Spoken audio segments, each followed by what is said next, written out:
ঢাকায় মাঠে ভেঙে ফেলে মাঠ টাট বল টল ফাটায় টাটায় ফেলায় এসে যে নাকি ফরেনের কোনো একটা বিদেশির নাম শুনে তখনই স্কুইজড হয়ে যেত।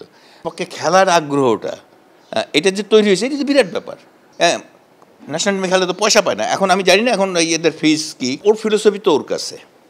এখন আমরা বাইরে থেকে সমালোচনা করতেই পারি। আমাকে খেলার পরের দিনই, আমি আর নাম বলবো না, সাংবাদিক ফোন করে তুই অমুকে অমুকে খেলার না কেন, আমি বললাম যে এটা তো আগের দিন প্র্যাকটিস সেশনে সে সবাইকে ওয়াচ করছে, তারপরে ডাইনিং টেবিলে প্লাস হলো ওই যে তার হোটেল লবিতে মুভিং প্লেয়াররা কীভাবে কার সঙ্গে মানে আচরণ করতেছে, এই সব জিনিস সে খেয়াল করছে। খেয়াল করার পরে মেন্টালি কে এবং ফিজিক্যালি কে সবচেয়ে ফিট খেলার জন্য কিছু আছে ইন্ডিসপেন্সেবল। হামজাকে তো আর বসায় রাখতে পারবে না, হ্যাঁ, হামজা ইজ এক্সেপশনাল। বাকিরাও যে সময়ের সঙ্গে অমুক আয়াজের পরে নামাইলো, এই জায়গাগুলি এটা তার স্ট্র্যাটেজি, এটা নিয়ে সমালোচনা করার কিছু নাই। এখন তাকে আমরা ইয়েতে উঠতে পারি যে হারার কারণে, জিতলে হয়তো আমরা এত সমালোচনাও করতাম না। এখন কিংবা যদি ড্র হতো না, হ্যাঁ, হোয়াট এভার ইট ইজ, যদি এখন কথা হলো যে তাকে তো ফ্রি হ্যান্ড দিতেই হবে। এইখানে সবাই যদি আমরা কোচ হয়ে যায়, সবাই যদি সিলেকশন করি, তাহলে তো সিলেকশনই করা যাবে না। হ্যাঁ, তো এটা তাকে তো হি হ্যাজ বিন মানে given the responsibility to guide the team, মানে হ্যান্ডেল দ্য টিম। সে তার মতো করে করছে। এখন তার ভুল হতে পারে, সেটা অন্য জিনিস। আমার কাছে তো ভুল মনে হয় না। আমার কাছে মনে হয় সে আগের দিন প্র্যাকটিস সেশন, তার আগের দিন প্র্যাকটিস সেশন প্লাস হলো টোটাল বিহেভিয়ার দেখে তার 11 সিলেক্ট করছে। তারপরে কিন্তু সে ইনজেক্ট করছে। আয়াজের কিন্তু অনেক পরে নাম হলো এবং হি ডেলিভার্ড। কারণ কি, তার দেরি করে নাম হলো কেন, এটার কারণ হতে পারে যে ইজ ভেরি ইয়াং।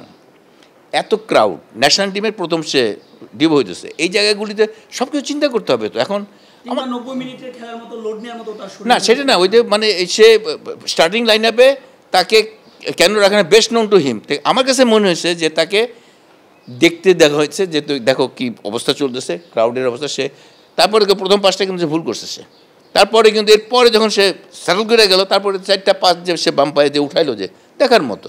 তো এই জায়গাগুলি হ্যাঁ ঠিক আছে, টিম হেরে গেছে এবং লাস্ট মিনিট ডিফেন্স ক্লাউনিং, এই জায়গায় গোলকিপার ধরতে যে হাত থেকে পড়ে যাবে।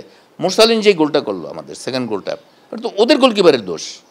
অ্যান্ড আমরা এখন ওটা কিন্তু ওদের গোলকিপারের যে মিস্টেক করছে ওইটা কিন্তু আমরা কেউ বলতেছি না। মোরসালিন গোল করছে, মোরসালিন তো that was the gift, and আমরাও গিফট দিছি। অ্যান্ড এটা তো আর মানে কোচ দেয় নাই, এটা আমাদের প্লেয়াররা দিছে। এখন এটাই ফুটবল। এখন এই ক্লাউডিং হবে, মিস্টেক না হলে গোল হবে কীভাবে? ডিফেন্স মিস্টেক করবে বা কোনো একটা মিস্টেক হবে, ওইখান থেকে গোল হবে। এবং একটা ব্রিলিয়েন্ট একটা ড্রাইভ হবে বা ব্রিলিয়েন্ট একটা টাচ হবে, ওইখান থেকে গোল হবে। ওইটা না, কথা হলো যে আমাদের এই যে ছেলেরা, আমি সবচেয়ে ভালো লাগছে ছেলেদের ইনভলভমেন্ট এবং বাইরের ছেলেরা আসছে। আমি এখন একটা কথা বলি, এটা মানে ওপেন একেবারে। আজ থেকে 20 বছর আগে ন্যাশনাল টিমের সঙ্গে ট্রাভেল করার জন্য পাগল থাকতো, কিন্তু খেলতে চাইতো না। খেলতে চাইতো না কেন জানো? খেলতে চাইতো না এই জন্য যে খেললে ইনজুরি হলে তো মোহামেডানে খেলতে পারবে না, আবানিতে খেলতে পারবে না।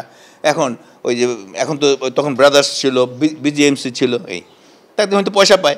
হ্যাঁ, ন্যাশনাল টিমে খেলে তো পয়সা পায় না। এখন আমি জানি না এখন এদের ফিস কী, কারে কত পয়সা দেয়, এই সম্বন্ধে আমার ধারণা নাই। হ্যাঁ, নিশ্চয়ই একটা অ্যাপিয়ারেন্স ফি আছে।